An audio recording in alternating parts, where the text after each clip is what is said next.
ഞാൻ എന്ത് ബുദ്ധിമുട്ടായാലും എന്നെ തിരഞ്ഞാരും വരണ്ട, ഞാൻ എത്തിക്കോളുമെന്ന് പറഞ്ഞതാണ്. പക്ഷേ ഞാനുള്ളത് എവിടെയാണ്?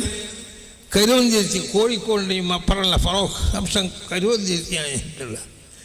എൻ്റെ സ്വന്തം നാടതാണ്.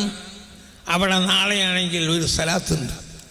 അതിന് ലോകത്ത് എന്തായാലും തങ്ങൾ വരണമെന്ന് എല്ലാവരും അങ്ങുന്ന പറഞ്ഞുകൊണ്ടിരിക്കണം. അത് ഇൻഷാ അല്ലാഹ് അല്ലാഹ് ഉണ്ടെത്തും. ഞാൻ മുഹിമ്മാത്തിൽ പോയിക തന്നെ ചെയ്യും. അതിലേശേ പോയി വരൂ.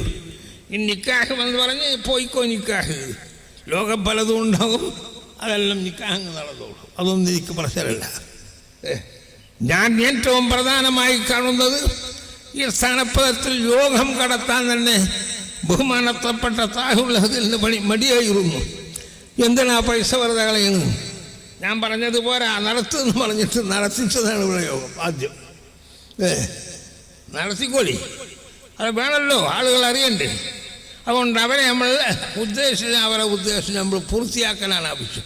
അതുകൊണ്ട് ഈ സ്ഥാപനം അതിനെന്തെല്ലാം വേണോ അത് മുഴുവനും ഞങ്ങളാൽ കഴിയുന്ന എല്ലാ സഹായ സഹകരണവും ചെയ്താൽ നമ്മൾക്കതിൻ്റെ ഫലം ദുനിയാവിലും ആഖിറത്തിലും കിട്ടും. തന്നെയുമല്ല, മഹാനായ താഹുറുള്ളത് തങ്ങളവരുടെ പൊരുത്തവും അവരുടെ ഒരു സ്നേഹവും അതും ഉണ്ടാകും. അതുകൊണ്ട് അള്ളാഹു ഈ സാധനത്തിന് നിർത്തി തരട്ടെ. ഖിയാമം വരെ നിലകൊള്ളുന്ന ഒരു ദീനിയായ സ്ഥാപനമായി നിലകൊള്ളട്ടെ.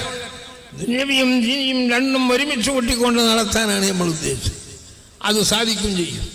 നമ്മൾ ആരിമ എന്നൊരു പേരുണ്ടല്ലോ, ആരിമായാൽ മതിയോ? ആരിമാവുമ്പോൾ ഇൽമെന്താണോ? നൂറും അടിമയുടെ ഹൃദയത്തിൽ അള്ളാഹു ഇട്ട് കൊടുക്കുന്നൊരു പ്രഭയാണ്. ആ പ്രഭ ലംഘി ഒരുപോലെ ലംഘി അങ്ങനെ ആകുമ്പോഴേ പൂർത്തിയാവും. ആ നിലയ്ക്ക് എന്ന കലിമത്ത് ഉച്ചരിച്ച് മരിക്കുന്ന സജ്ജനങ്ങളെ കൂട്ടത്തിൽ നമ്മെ സർവ്വരെയും ആക്കി തരട്ടെ.